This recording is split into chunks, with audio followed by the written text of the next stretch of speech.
Good morning, students. In the previous video of power semiconductor devices part 1, we have seen the introduction to power semiconductor devices. What are the various types? Now we will see what are the different power semiconductor devices and how their static and dynamic characteristics are. So we were dealing with PN junction diode. So PN junction diode is the one which is an uncontrolled device. So we were seeing the static characteristics of the PN junction diode, during the static characteristics, when an anode is positive with respect to cathode, the diode is said to be in the forward bias, and the voltage which rises from 0 to some voltage is known as the threshold voltage or cut-in voltage, which is required for diode to turn on, or the forward current. Now the forward current is very small during this period. Beyond this cut-in voltage, the diode current rises rapidly and the diode is said to be in the conducting mode. You see, the diode current is rising rapidly, and this is where the diode is said to be in conducting mode. Now for silicon diode, the cut-in voltage will be at around 0.7 volts. Okay, and the other voltage drop and the forward voltage drop in the diode will be 0.8 to 1 volts. Okay, now for low power diodes, the current when you are going for low power diodes, the current is in the forward direction increases exponentially and the voltage becomes linear. Okay, for a power diode, what happens is the current grows almost linearly with the voltage, and this is and this has a high magnitude of current, and power diode leads to the ohmic drop. This is N minus region drift. Okay, now the next is when cathode is positive with respect to anode.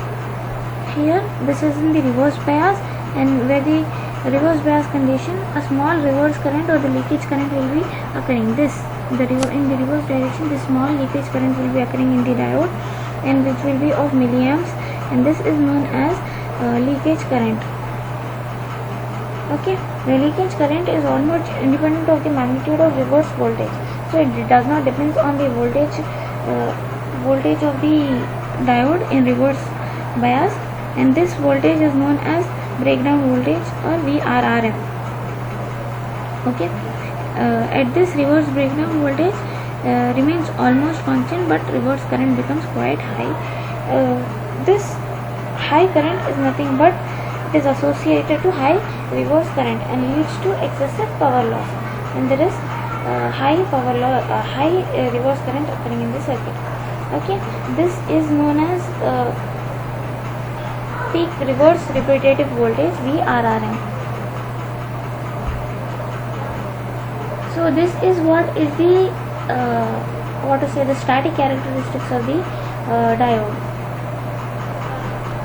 Now moving on towards the switching characteristics or dynamic characteristics. These are also known as reverse recovery characteristics or reverse recovery process. Here in this process, the forward diode current decays to 0. Once the forward diode current decays to 0, the reverse bias is still continued in the circuit. That is, though the diode current is 0, the diode continues to conduct in the reverse direction, and because of this, the stored pressure is occurring in the stored charges will be occurring in the depletion layer. So the reverse current flows from the time is known as reverse recovery time, and the diode regains the blocking capability until the reverse recovery current decays to 0. So this current should decay to 0. Once this current is decaying to 0, the duration for how much it is taking after the voltage is getting 0, after the current in the diode is becoming 0, though there is some reverse current present in the diode, when it becomes 0, so the duration of the time once the diode is turned on and your the total time is known as your reverse recovery time. Okay, TRR, and it is defined as the time between the instant of forward diode current and forward diode current becoming 0 and instant reverse recovery current decaying to 25%. If you see here, though the diode is turned on, but it hasn't become 0, the current hasn't become 0. So the time which is taking place, that is the diode current, that is the reverse diode current, and the time falling time is the total time for it to become 0. Okay, the reverse recovery time is consisting of two, that is, it may also be termed as TA and TB. Here it is being termed as TD and TF, where TA is the time for zero crossing and TD is the time for zero crossing, and F is the time for instant the reverse peak value is becoming to 0.25% of the reverse maximum value. Okay, 25% of the maximum value. So during the time TF, the charges in the semiconductor layer are removed. Okay, during this time,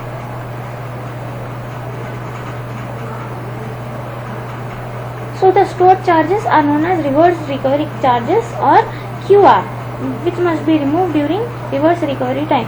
So the ratio of TF by TA is called as the softness factor or S factor here in this case. Okay, so this factor is measured the voltage transients. Okay, the voltage transients that occur during the time the diode is recovering. Next we have, this is what it is showing, how the turn on transients are occurring and how the turn off transients are occurring. Now specification of the diodes. Specification of power diodes are the rectified forward current is IF, forward voltage is UF, peak repetitive voltage URRM. We can also signify it as C. U here is signifying voltage, but we also term it as V. So it is VF forward voltage and VRRM is the reverse recovery voltage, and junction temperature JM, and TRR is the reverse recovery time. Now the general types of the diodes are power diodes and general purpose diodes, that is rectifier diodes. Those are standard recovery diodes. So general purpose of diodes are of the order of 25 microseconds. Current, and the current rating varies from 1 amps to several thousand amperes, and the voltage rating will be from 50 volts to 5 kilovolts. And these diodes are included in battery charging, electric traction, electroplating, welding, and uninterrupted power supplies. Okay, whereas fast recovery diodes are the diodes which are specified, and the reverse recovery time for these diodes is 1 microsecond, that is very less, and some also have less than 100 nanoseconds. Those are ultra fast reverse recovery voltage. So these are used in choppers, commutation circuits, and switched mode power supplies and induction heatings. The current rating for this is 1 amps to several thousand amps, and the voltage rating is from 50 volts to 3 kilovolts, and the voltage rating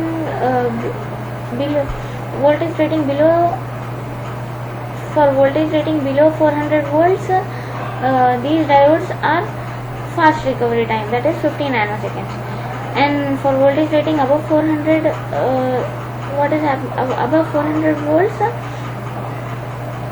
the fabrication of the diode should be used, and in order to shorten the recovery time. So the fabrication what you use is platinum or gold doping is to be carried out, and this increases the forward, but using platinum or gold doping will increase the forward voltage drop. Then you have Schottky diode. These are the diodes which uses metal to semiconductor junction for rectification purpose. The metal usually which we use are aluminium, and these are majority charge carrier devices. When Schottky device is used Free electrons are N material move to the aluminum N junction and then travel through the metal, that is aluminum, to constitute the flow of the forward current. When compared to PN junction diodes, Schottky diodes has low cut-in voltage and higher reverse leakage voltage and high operating frequency. And the voltage rating are limited to 100 volts and forward current rating varies from 1 amps to 300 amps. And the application of this is that they are used in high frequency instrumentation and switching power supplies. So these are the examples of some commercial diodes being used. Now moving on towards the next semiconductor device is thyristor. The thyristor are also known as the silicon controlled rectifiers. In the era of the power electronics, these are being invented in 1956 by Bell Laboratories. Then in 1957 the development was taking place in germanium, GE. Then 1958 there was a commercialized product of that, and these are the thyristors were replaced by the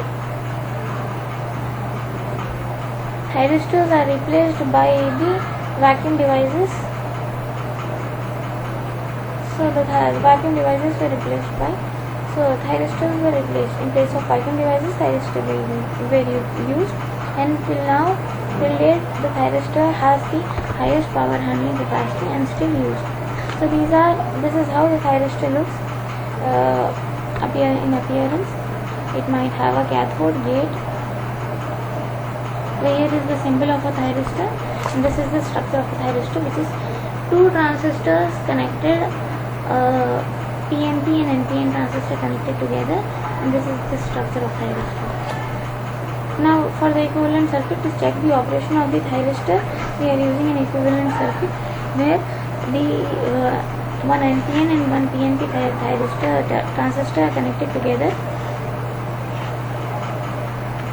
Okay, the positive feedback trigger. So to see the performance of the thyristor, let's see how is it working.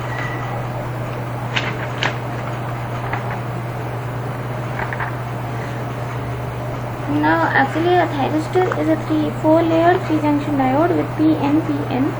Here NP, if you see, the N region and the P region are added, so it is making as a PN region semiconductor switching device. It has 3 junctions, J1, J2 and J3. J1 and J2, when J1 and J2 are forward biased, when J1 and J2 are in on state, it will be in forward bias, and J2 is on, it will be in reverse bias. Now these devices have a rating of 10 kilovolts and 300 amps and a power handling capacity of 30 megawatts.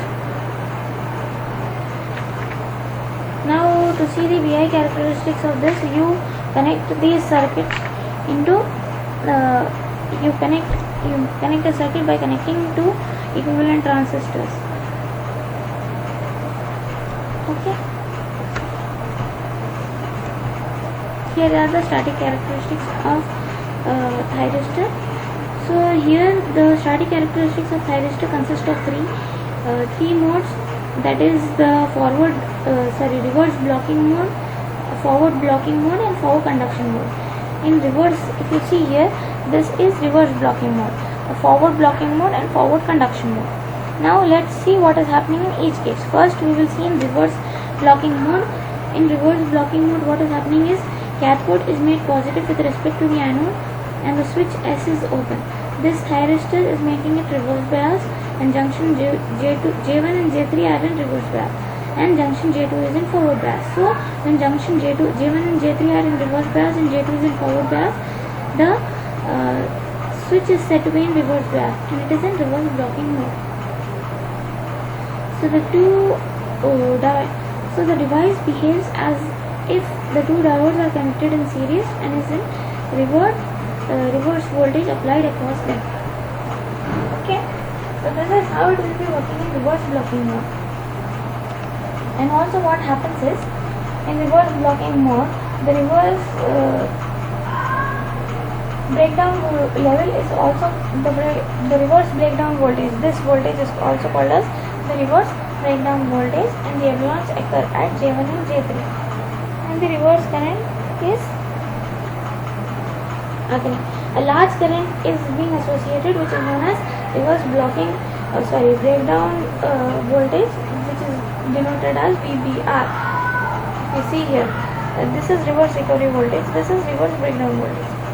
So if the temperature exceeds that reverse breakdown voltage, the reverse what happens is it occurs into avalanche from here to here, and this is known as the avalanche breakdown. Okay. Now after this avalanche, so what happens to the VI characteristics during this avalanche breakdown is the reverse recovery voltage is applicable only to the resistance, only when the resistance is 0. In case when the load resistance is present, a large amount of anode current will be associated with avalanche breakdown at VBR and could cause substantial breakdown at the voltage at the load side. Okay. Now these are the VI characteristics for reverse blocking mode. Now for forward blocking mode, what happens is in this region, the forward blocking mode is occurring from this region to this region, just till here. So what is happening in forward blocking mode is anode is made positive with respect to cathode, but the gate circuit is open. So the thyristor is said to be in forward biased, but it is seen that the junction J1 and J3 are forward biased, but junction J2 is still in the reverse bias. So in this mode what happens is small amount of current flows through the circuit and is called as forward leakage current. And this region, the region from here to here, represents the forward blocking mode, and the forward leakage current is small. So SCR offers high impedance, therefore thyristor can be treated as open switch even in forward blocking mode. Now in forward conduction mode, what happens is the next two state is the third mode is the forward conduction mode, when the anode to cathode forward voltage is increased with gate circuit open. The reverse bias J2. Okay, the junction J2 will be still in reverse bias, and the avalanche breakdown at voltage is called as the forward breakover voltage VBO. If you see here, the VBO, it is forward breakover voltage. So now what happens is the voltage shifts from this point to this point, and the conduction of the thyristor takes place. So this region for shifting of the voltage from this point to this point is known as forward conduction mode, and the thyristor is brought from forward blocking mode to forward conduction mode. So what is happening when the thyristor is brought from forward blocking mode to forward conduction mode? A positive gate pulse between the gate and the cathode is applied, and a forward breakover voltage across the anode and cathode is taking place. So this is how the static characteristics are occurring. There are three modes: reverse blocking mode, forward blocking mode, forward conduction mode. Now for the switching characteristics. The switching characteristics are classified by the switching characteristics are being divided into two types, that is turn on and turn off. So switch for the turn on, what is happening is the delay time is there and the rise time is there. The delay time, rise time and spread time is used for turning on the thyristor. So during the turn, basically the turn on is divided into three types: delay time, rise time and turn on time or spread time. Okay, so delay time, what is happening? The anode current is gate current. So the gate current is reaching 0.9 of Ig. So the gate current is reaching from 0.9 of Ig, from 0 to 0.9 of Ig. That is, and the anode current here, if you see, the anode current is reaching the 10% in delay time, from 0 to 10% of the total anode current. Okay, so the final values of the gate current and anode current, Ig and Ia are the final values. So delay time may be defined as the voltage. Here if you see the voltage is reaching from 100% of its value to 90% of its value, 0.9 VA to total VA to 0.9 of VA, and it is also reaching, you can also say that it is reaching from 0 to 0.1 of I. Okay, both ways you can define it as. Okay, the next is your rise time. So in rise time, what happens is your anode current. So here it is 10%. Your anode current will be going from 10% to 90%, and your voltage will be coming from 90% to 10%. So that is what is happening in the rise time. The rise time is inversely proportional to the magnitude of the gate current and its build up rate. So the rise time can be reduced if high and steep current pulses are applied to the gate. Okay. Now during the rise time, what happens is turn-on losses in the thyristor are higher due to the high anode voltage and low anode current occurring together. So as these losses occur, only small amount of conducting region will be there, and there might be a chances of the thyristor getting damaged. Now the spread time, during the spread time, what happens is the turn-on time or the spread time. During this time, what happens is the anode current reaches from 90% to the 100% of its value, from here to here, and the voltage reaches the voltage will be around a voltage drop of 1 to 1.5 volts will be occurring. Okay, so this is for the thyristor conducting in turn-on. So during this turn-on, the SCR may be considered as control device because a certain amount of charges may get injected into the gate region thyristors. Once the certain amount of charges are injected into gate region, the thyristor starts starts conduction and is proportional to the value of the gate current. Therefore, higher the magnitude of the gate current, the lesser will be the time for it to react. That is, lesser will be the time for it to turn on. So the turn on time can be therefore reduced by using higher values of gate current. Okay.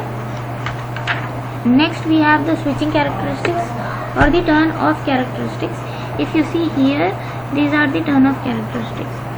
So the turn off characteristics, that means from off to on state, how it is capable of blocking the forward voltage.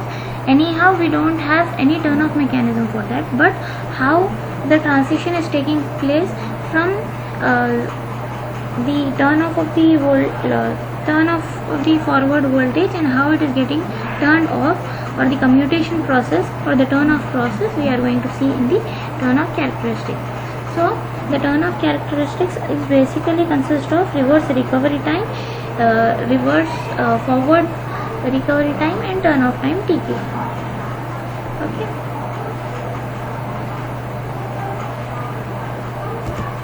So during the turn off characteristics, what happens is once the thyristor is turned off, the gate loses the control. The SCR can be turned off by reducing the anode current below holding current. That is one case. In forward, voltage is applied to the SCR at the moment its anode currents fall to 0. So if voltage is being applied, the anode current may fall to 0. So, but the device may not be able to block the forward voltage, as a carriers or poles may be still in the 4 layers of the thyristor in the conduction, and the conduction will be taking place. So therefore, for immediate conduction immediately, therefore go into the conduction immediately.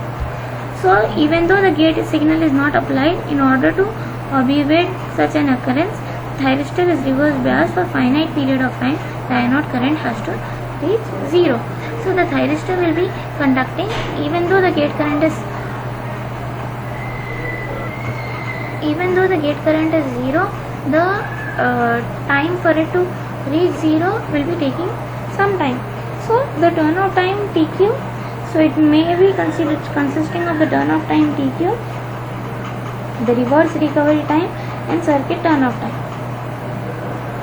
Okay, the turn off time TQ of the thyristor is the time between the instant when anode current becomes 0 and the instant SCR regains forward blocking capability. All the excess carriers from the 4 layers of the SCR must be removed during this time, and this removal will be taking time. So the junction J2, so the carriers around the junction J2 should be removed first. So this TQ consists of TRR and TGR. That is your recovery time, reverse recovery time, and forward gate recovery time. Okay, so what is happening in these two regions? Your total turn off time is consisting of your reverse recovery time and forward recovery time. So let's see what is happening during this. So at the instant when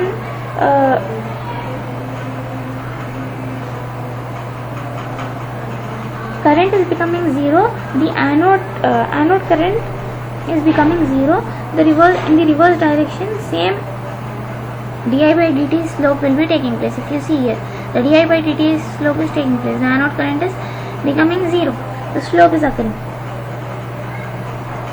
So here the recovery current is occurring, which removes the excess charge carriers from the end junctions, that is J1 and J3, and between the instants from this instant to this instant, that is the period of TRR, that is the reverse recovery time. In the what happens here, the flow due to the sweeping out of the holes from top p layer and the electrons from bottom n layers is taking place, and between this instant where the peak is less, during that instant the 60% of the stored charges are removed from the outer layers, and J1 and J3 starts decreasing. So the carrier's density in J1 and J3 starts decreasing, and reverse recovery current also starts decaying. If you see here, the reverse recovery current is becoming coming to zero at this point. By the end of the reverse recovery current, the current is also becoming reverse recovery current is also decaying. So now at the end of reverse recovery period, the middle junction J2 will be still trapped with the charges, because we are in reverse recovery voltage. What is happening? We are just removing the charges from the junction J1 and J3, but J2 will be still having some charges. So therefore the thyristor is not able to block the forward voltage at this time. So still it is conducting, because of it is still conducting in this region. That's the reason. So this trapped voltage will be again, what will happen for this trapped charges to discharge? What we will do is, we will again reapply a forward voltage between the anode and cathode, and the thyristor turn off time will be again ranging to 3 to 100 microseconds. At this instant the thyristor turn off time is applicable, and your charge carriers are removed. So the turn off time, so this total time where the thyristor is taking time to turn on, it is called as the total turn off time. So the turn off time provided the thyristor by practical circuit, and this time further, which is increasing after this time. After this, the time taken for it to become completely zero is known as your circuit turn off time, that is provided the thyristor is used practically, and it is known as the instant for current becoming zero from reverse voltage. Okay, so if the thyristor turn off time is greater than that of the turn off time, so the turn on at this instant may not occur. In this way, this will be known as your commutation failure if it doesn't turn on within the given time.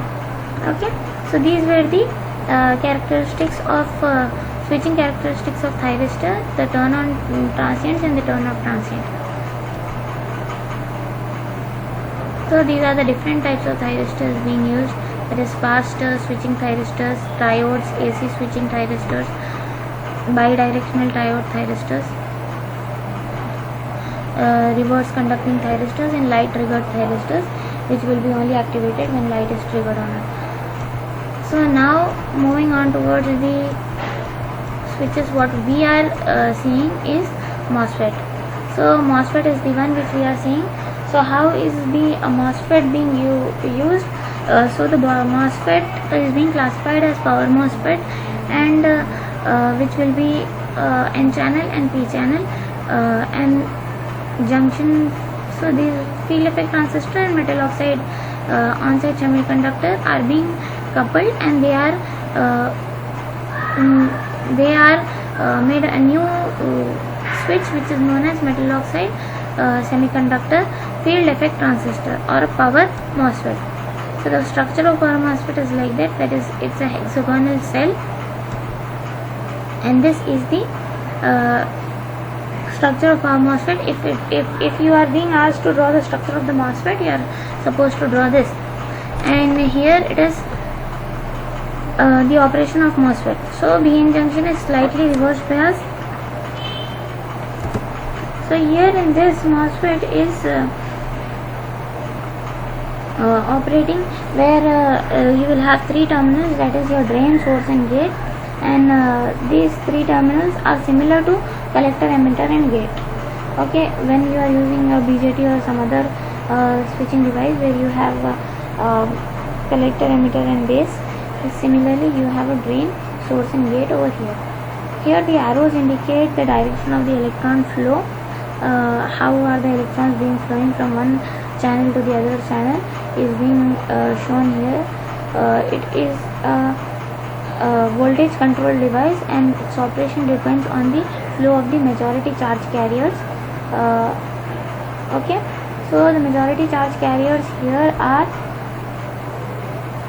the holes. So the impedance of this circuit is extremely high. It is order of 10 to the power of 9 ohms. This large impedance permits the MOSFET gate to driven directly into the microelectronic circuits. Okay, so the power MOSFETs are of two types: N-channel MOSFET and P-channel MOSFET.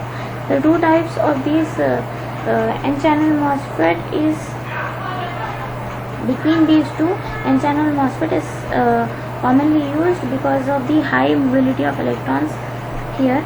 So here we will see an N-channel MOSFET, how is it taking place. Okay, so these are the static characteristics. First let's see the operation of it. So simply an N-channel planar MOSFET is a low power rating device, and what happens is, here if you see, you have two lightly doped N regions and heavily doped P regions. So the thickness of N minus region, here if you see, there is an N layer, a P layer, and N plus and N minus layers here, and this is the source, and this is this center part is the gate, and this the lower part is the drain. Okay, so here you will have N minus region which will have high resistivity, N plus region will be on the substrate, and that is your this region is the N plus region, and this is the N minus region. So the blocking capability of the voltage is in the N minus region. So the thickness of this N minus region will signify how much voltage blocking capability does the device have. Okay, so now here the regions are diffused in such a way that N minus layer is growing, and further N plus region are diffused in P region. So this N plus region is diffused in the P region. Okay, so this a power MOSFET actually consists of parallel connection of thousands of basic MOSFET cells in a single chip. So whenever the gate circuit voltage is 0, VDD is present, and N minus and P minus junction are in reverse bias, and no current will be flowing from the drain to source.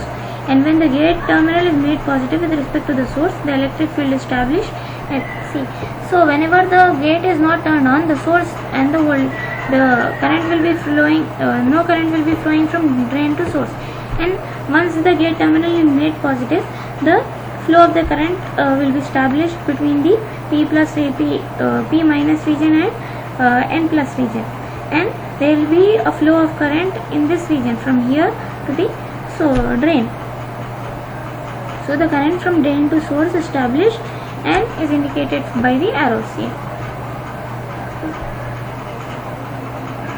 So with this gate voltage increasing, the current also increases. ID also, the drain current also increases. So the main disadvantage of this is that the conducting N channel between the source and drain will have constant resistance. Okay, this is how it will be working. So the P body acts as a base and N plus layer acts as an emitter here. Here the P will act as a base and it will act as a emitter. And N minus layer, what is happening is collector or drain. Well, similarly in BJT we also had that principle where it was acting as a drain, where the collector was acting as a drain. Since source is connected to the both base and emitter, it is a parasitic connection. So the negative, once if the source is made negative and the drain is made positive, the electron flow from source N plus region to N plus layer to N channel of the source of N plus layer, N channel of the P layer. Now from here to here the electrons will be flowing. Once it was forward bias, from here to here the electrons were flowing. Once it is made negative, the flow of the electrons will also be reversed. The current must flow in the opposite direction to flow of the electrons. Okay, the conduction current is the conduction of the current is due to the movement of the electrons, and only power P MOSFET is the majority charge carriers. Hence the time delays and caused removal of recombination of minority carriers and are eliminated during the turn off process of these devices. Now if you see the static characteristics. Now what happens in static characteristics? Static characteristics are nothing but your output characteristics, wherein you will have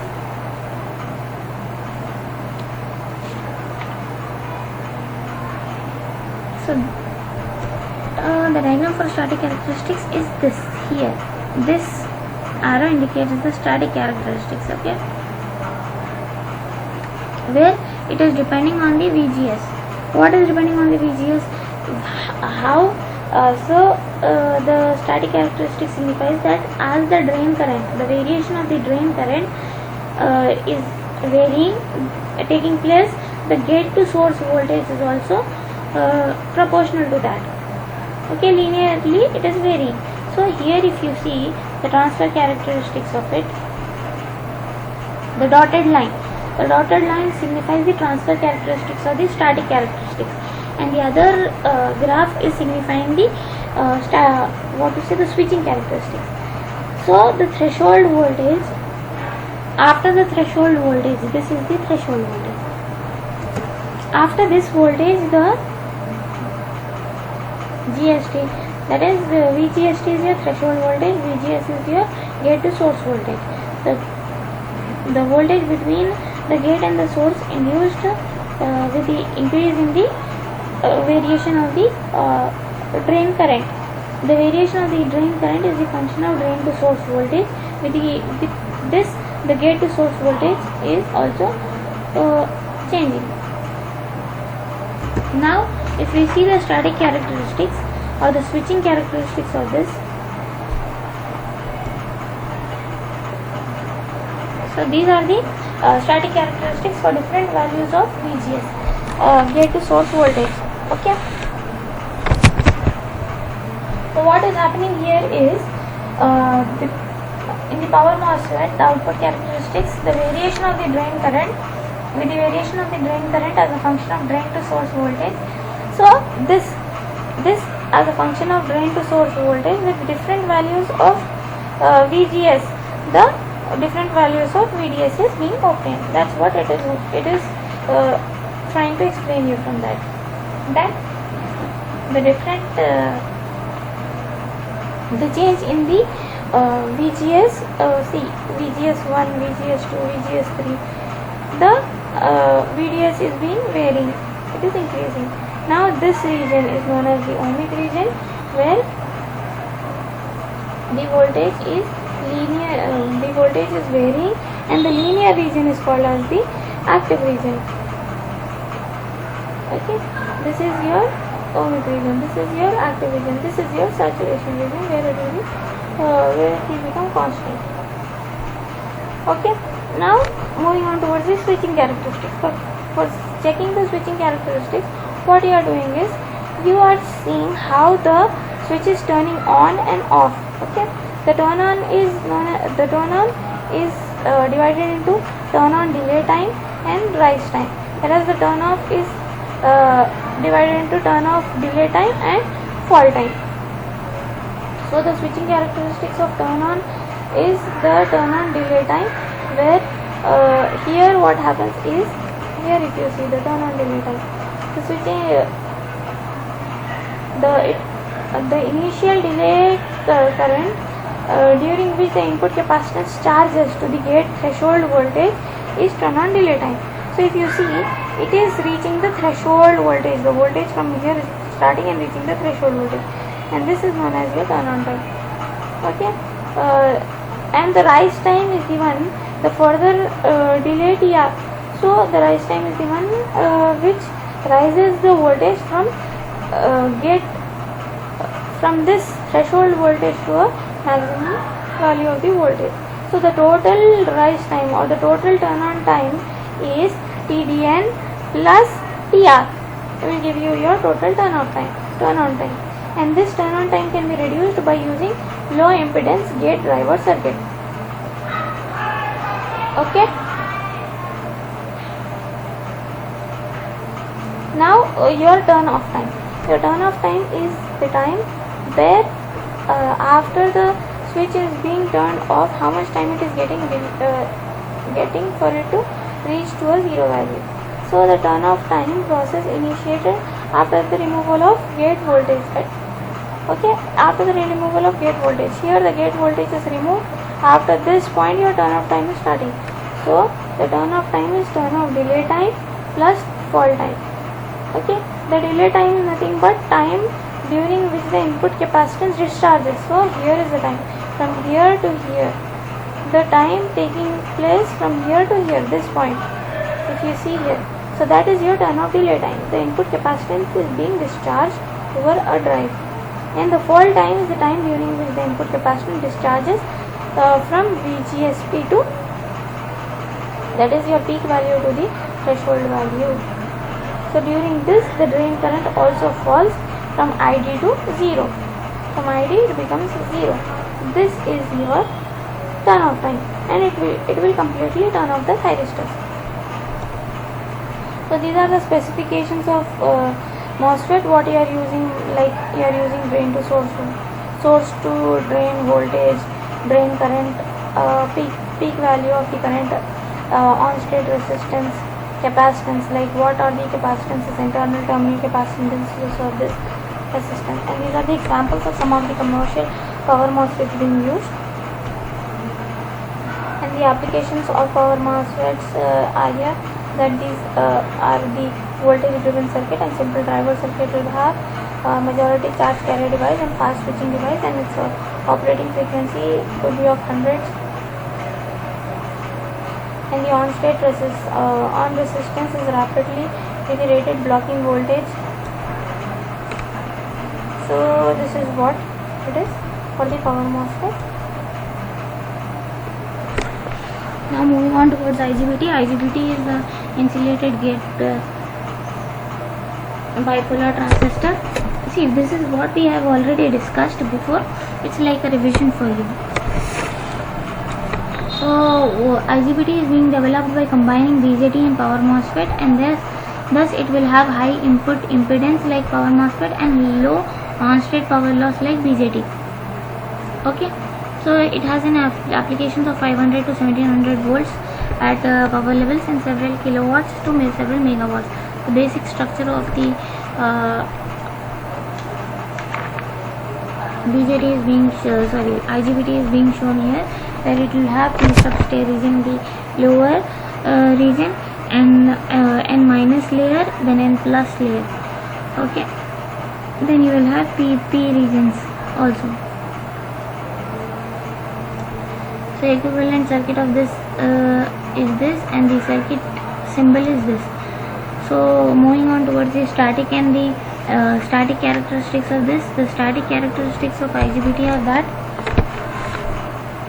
it is the function of see, from the diagram itself you can say that gate to emitter voltage. So IC is a function of UC, that is IC, that is collector current is varying with respect to your collector to emitter voltage is varying with respect to IC, but it is being varied by varying the UG. So by gate to emitter voltage, by changing the gate to emitter voltage, your collector to emitter voltage is being controlled. So here in other words you can say that in forward direction the shape of the output characteristics is similar to the BJT, but here the controlling parameters are what? The gate to emitter voltage VG or UG, because IGBT is a voltage control device. When the device is in off state, the junction J2 is forward voltage, and in that case your voltage will appearing across the reverse blocking region. Okay, so VRM will be occurring in that region, that is maximum reverse breakdown voltage.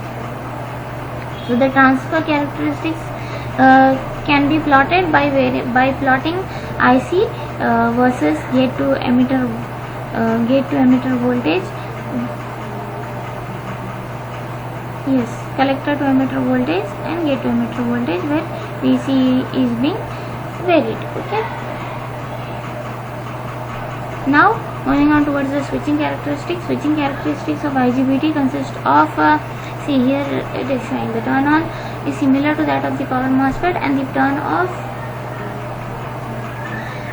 there is a current tailing in the IGBT turn off due to the stored charge in the drift region. So what happens in switching characteristics is that the turn on time is defined as the time between the instant where the forward blocking current, see this time UG, with respect to UG your IC and UC is varied. So your turn on time is the time which is taking place for it to reach from 0.9% to, first will be the delay time and rise time. The delay time will be time for it to reach from 0 to 90% of IC. Okay. Yes. So VCE will be varying from see, if you see here it will be varying from 100% to 90%, and your current ICE will be coming from IC to 0.1% of IC, that is 1% of IC will be increasing till this time, and your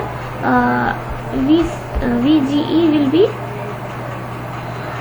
your drop across it. Okay.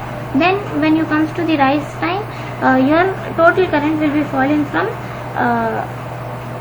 90% to 1% of the value. VC will be falling from 90% to 1%, and your current will be rising from 1% to 90% of its value. Okay. So there will be some voltage drop appearing. This voltage drop will be appearing across the circuit. Okay. So this is your turn on time. Now during the turn off, see to the other side, what is happening once the switch is turned off? Though it is conducting, why is it conducting? The turn off time is consisting of delay time, initial fall time and final fall time. So what is happening is the delay time is the time for it gate voltage to fall to VGE, that is the threshold voltage. So the gate voltage will be falling to a threshold voltage till here in the delay time. Then after that what is happening is here after this the collector current will fall from IC to see, from IC total complete value to it will fall to 90% of the IC, and at the end of the delay current. Now first fall time, the collector current will be falling from 90% to the 20% of its value. It is not completely falling to 0, 10%, it is falling to 20%, then from 20% to 10% will be falling. This will be your final fall time. Okay. At final fall time, what will happen is your collector current will be falling from 20% to 10%, and your emitter voltage will be coming back to its full value. Okay, we see. So this is are the switching characteristics of IGBT. Now these are the some of the commonly used commercial IGBTs. So these are the switching devices which we are using in the semiconductor devices. So that's all for now. Now we will see what are the commonly used, commonly asked questions in the university question papers in power electronics. If you see here, see what we have seen today: the secondary breakdown in power transistor. What are the gate-driven design consideration of MOSFET?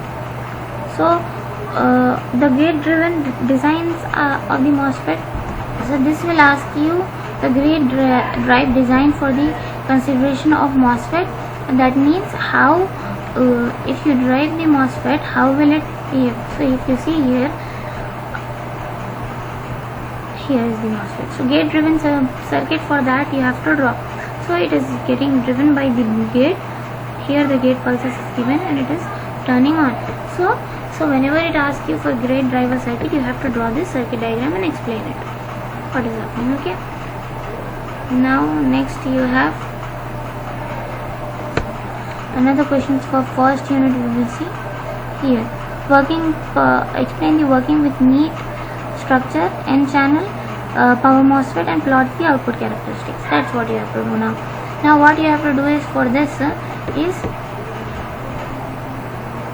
you have to draw the structure of power MOSFET here. So firstly you have to draw this structure. You have to draw the P channel and N channel symbols for that. Then you have to draw the output characteristics, that is the static characteristics and the dynamic characteristics of it, and explain it. So it has asked you for 5 marks. And reverse recovery characteristics of gate driver circuit diode. So the reverse recovery characteristics of diode also it's being asked.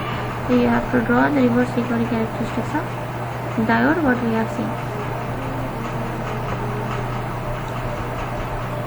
These characteristics, which is explained in detail in your PIMRA textbook. Okay, he has been done. Now let's see one more question paper where you will have, yes, this one. So now it is asking you to show the symbols and structures of IGBT and power MOSFET. Similarly, see power MOSFET. So structure, it is just asking you for structure and symbol. So you have to draw this structure, these symbols. Similarly, you have to draw it for IGBT as well. So this is the structure. This is the structure of IGBT as well. This is the symbol of IGBT. Structure of IGBT, symbol of IGBT. When it asks you for gate driver circuit, you have to draw this circuit. Okay. Similarly, here the switching characteristics of MOSFET is asked and the switching characteristics of BJT is asked. Previously, BJT was also included in the syllabus. Nowadays, the BJT is not included in the syllabus, so you have to include that. You are just supposed to tell about the MOSFET. Okay. And here, if you see, one more question is there here. The static characteristics of SCR. So the static characteristics of SCR is also being asked. So you have to draw the static characteristics of SCR and explain. So here if you see what are the different static characteristics of SCR, what we have discussed already, that it has 3 regions, that is your reverse blocking region, forward blocking region, and reverse forward conduction region. This diagram you have to draw and you have to explain with your this circuit diagram. Okay, this is for your, so these are the questions being asked from your first unit. Also let's see, these are some question papers which are being asked recently. These are some very old question papers, that is from 2017. Let's see those. Yes, so it is asking for merits and demerits of MOSFETs. and turn on and turn off BJT is not there, you need not worry. Switching characteristics of IGBT is being asked. Okay, you have to solve that. Now define depletion layer VI characteristics of ideal diode. How will be the VI characteristics of ideal diode? It will be a straight line. There will be no